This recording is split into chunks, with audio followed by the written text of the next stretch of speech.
We tend to think of achievement as this act of pure strength, right? Like we're just forcing our will on the world. But what if it's more like architecture? What if success isn't really about raw power at all, but about building a structure? A structure that can actually support our goals even when our motivation completely disappears. Well, that's the big idea we're going to dig into today. I mean, we've all been there, haven't we? You get that massive burst of energy in January, that New Year's resolution feels absolutely unstoppable. And then suddenly it just stops. By the time mid-February rolls around, all that momentum is just gone. So why does this keep happening year after year? Is it some personal failure, a lack of desire?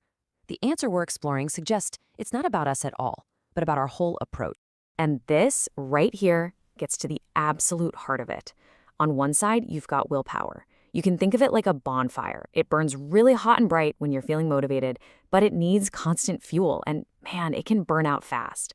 But on the other side, you've got systems. Now that's the engine. It's built on structure. It couldn't care less how you're feeling on any given day. It just keeps running, carrying you forward long after that initial spark is gone. Okay, so this brings us to our first major idea, the huge difference between having a wish list and having a real system. We've all been told that if you just want something badly enough, you'll get it. But honestly, that mindset is often the very reason we feel like we're failing in the first place.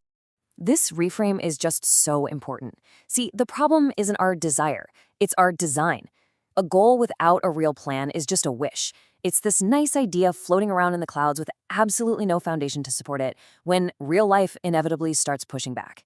So, every meaningful goal really has two different parts. We're all super familiar with the first one, the intention. That's the what.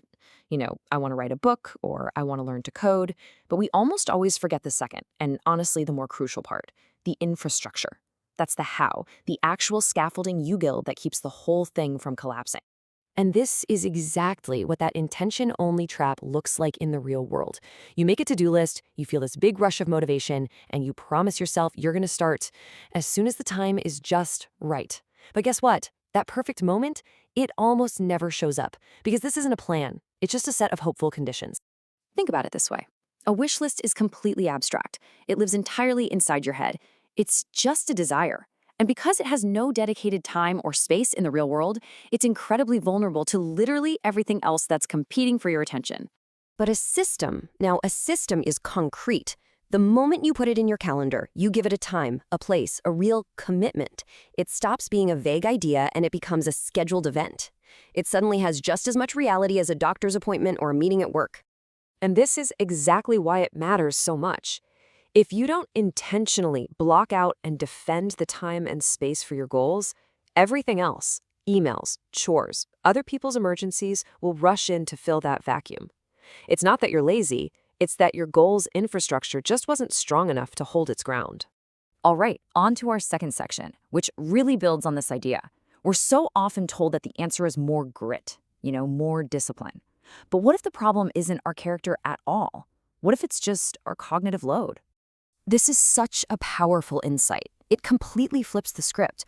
Our progress doesn't stall because we lack willpower. It stalls from the sheer exhaustion of constantly having to make choices about our goals. We think we need to be tougher when really we just need to be smarter about where our precious mental energy is going. So there's this key concept called decision fatigue. Basically, your brain has a finite amount of energy for making good choices each day. Every little decision you make, what to wear, what to eat for breakfast, which email to answer first, it all chips away at that reserve, leaving you with way less fuel for the work that truly matters. And these little questions right here, they are the silent killers of our productivity. Every time you have to ask yourself, okay, should I start now? What's the very first step? Should I work at my desk or on the couch? You are draining your battery. A good system answers all of these questions for you, way ahead of time. This is where a good system becomes your superpower. It automates decisions. You no longer have to sit there and negotiate with yourself. It's Tuesday at 9 a.m., so you write. It's not some heroic act of discipline. It's just what the system says to do. And that boring predictability, that's the real secret to long-term progress. All right, let's talk about the third pillar in this whole architecture. For a lot of us, the word accountability kind of makes us cringe, right? It sounds like you're being monitored or judged. But the material we're looking at reframes it as something totally different, something that's actually supportive. This just cuts right through that negative perception. It's not about having some manager looking over your shoulder just waiting for you to mess up. I mean, that kind of pressure almost never leads to creative or sustainable work. The real value of accountability is something much more human. Because here's what true accountability is. It's a lifeline. It's the knowledge that when you hit that wall of resistance, and you will, we all do, when you feel stuck or full of doubt, you don't have to face it all by yourself. It's pretty much the perfect antidote to the isolation that kills so many ambitious projects. And this just shows you how much the context changes everything. The wrong kind of container for accountability creates pressure. It feels like exposure, like you're performing for a judge. But the right kind, it creates safety. It's a stabilizing force that says, hey, it's about progress here, not perfection. I absolutely love this distinction. Checking on you feels like it's about the past. It can feel like judgment. But expecting you, that's forward-looking. That's about community. It's the simple, powerful knowledge that someone is waiting for you to show up. And that really pulls you forward. So let's bring all of this together now for one final, really powerful test. How do you know if your goal is actually built on a solid foundation? Well, the answer isn't how well you perform when things are easy. It's how your system holds up when everything gets hard. This takes us right back to that first question we asked, why do goals fail in February? Well, here it is. The excitement you feel in January is a fleeting emotion. It's a fantastic Kickstarter for sure, but it is terrible fuel for a marathon. Systems, on the other hand, are the engine. They don't run on excitement. They run on structure. And they just keep going long after the initial thrill is a distant memory. And this right here is the single biggest planning mistake that we all make.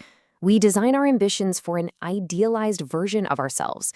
You know, the focused, energetic, totally well-rested version. We plan for the easy weeks when everything goes perfectly right. And this is the ultimate mindset shift. This is the whole thing. The true test of your system is its resilience. Can it survive a week when you're exhausted, you're stressed out, and everything is going wrong? Because a system built for your worst week, even if that just means making 15 minutes of progress instead of a full hour, that's the system that will actually get you across the finish line. So that's the question I want to leave you with. Forget the grand, perfect plan for just a moment. Instead, think about this. What is the simplest, most resilient support structure you can design for your most important goal? One that will still function, even just a tiny bit, when you have absolutely nothing left in the tank. That is the architecture of real achievement.